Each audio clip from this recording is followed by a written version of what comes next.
गांव के बाहरी छोर पर एक पुराना सुनसान घर था जिसे लोग वहशी हवेली कहते थे।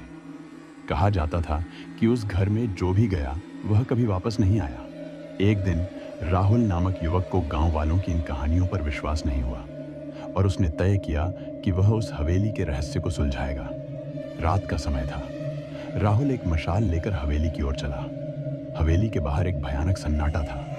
हवेली के दरवाजे पर पहुंचते ही उसकी रीढ़ में एक अजीब सी ठंडक दौड़ गई। दरवाजा बिना छुए खुद ब खुद खुल गया। अंदर अंधेरा और ठंड थी।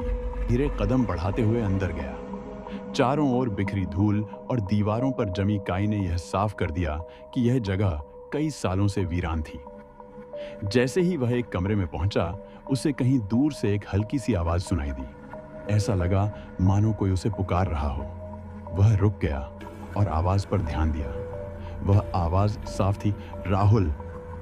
उसकी सांसें रुक गईं। उसने सोचा, क्या यह मेरा वहम है? लेकिन वह आवाज फिर से सुनाई दी और इस बार और करीब से, राहुल। राहुल को इस नाम से केवल गांव वाले ही जानते थे। फिर यह आवाज कौन थी?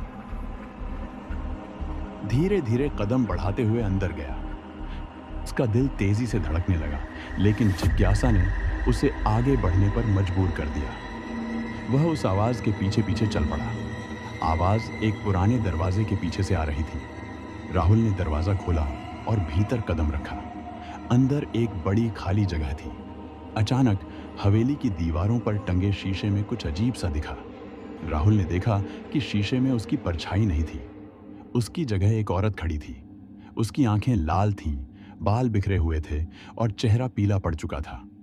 उसकी आवाज धीरे धीरे राहुल के कानों में गूंजने लगी। जी राहुल, तुम आ गए। बहुत समय से इंतजार था तुम्हारा।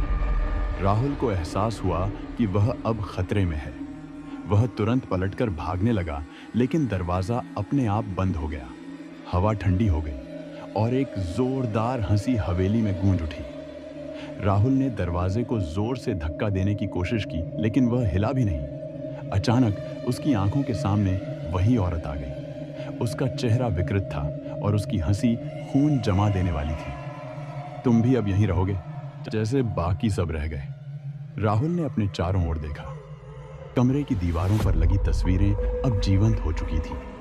हर तस्वीर में लोग चीख रहे थे, जैसे वे उस औरत के शिकार हुए हों। राहुल का दिमाग ठप हो चुका था। उसने किसी तरह मशाल को उठाया और उसे औरत की ओर फेंका। आग की लपटें फैल गईं और औरत चीखते हुए गायब हो गई। दरवाजा खुल गया। राहुल ने बिना सोचे समझे दौड़ लगाई। वह हवेली से बाहर निकला और तेजी से गांव की ओर भागा। गांव पहुंचते ही उसकी हालत देखकर गांव वालों ने पूछा, क्या हुआ राहुल? लेकिन राहुल कुछ नहीं बोल पाया। उसकी आंखों में डर साफ झलक रहा था। अगले दिन राहुल का शरीर बिस्तर पर मृत पाया गया। उसकी आंखें खुली थीं और उसका चेहरा डर से विकृत था। गांव वाले समझ गए कि वह हवेली की शापित आत्मा का शिकार हो चुका था। वहशी हवेली फिर से बंद हो गई और किसी ने भी वहां जाने की हिम्मत नहीं की। लेकिन आज भी रात के समय वहां से एक आवाज आती है जो कहती है, राहुल,